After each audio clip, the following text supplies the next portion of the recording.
भाउज तुम ए जुगर भी काठ चुल्ली रोषे करूच गैस दर जहाँ है आम कौन गैस रे रोषे से तो कांग्रेस देउची ग्यारंटी जेउथिरे मासको 500 टंका रे गैस सिलिंडर पाई परिबो।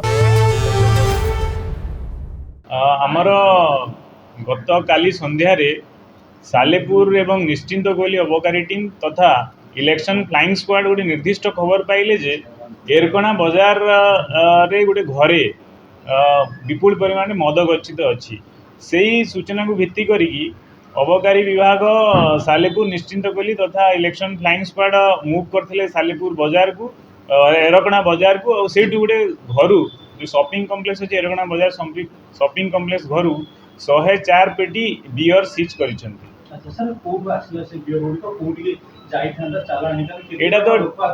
एटा तो ड्यूटी पेड बियर अच्छी जोटा कि आमर डिपोरु आसी तो ताऊपर आम तदंत जारी रखीचु। बर्तमान पर्यंत जड़े लोक ए नरसिंह राउत कहीकि लोकल लोक गिरफ होती यार कौटी जाता कौन से विषय सविशेष अनुसंधान जारी रखीचु कौन है आपन को अपडेट दबा।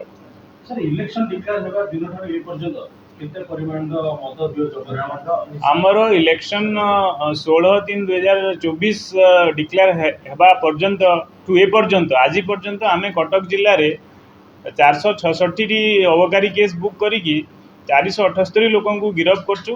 से किसी फेरारी भी अच्छा एवं समुदाय देशी रंधा चोरा मद आम 36,500 लिटर जबत करचु।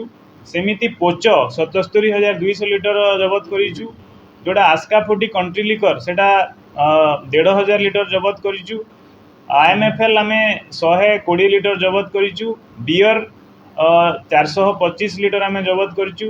गंजाई भी मध्य आम 240 केजी आम जबत करिचु एवं ब्राउन सुगर मध्य 1118 ग्राम कटक जिला उपांत अंचल आम जबत करिचु।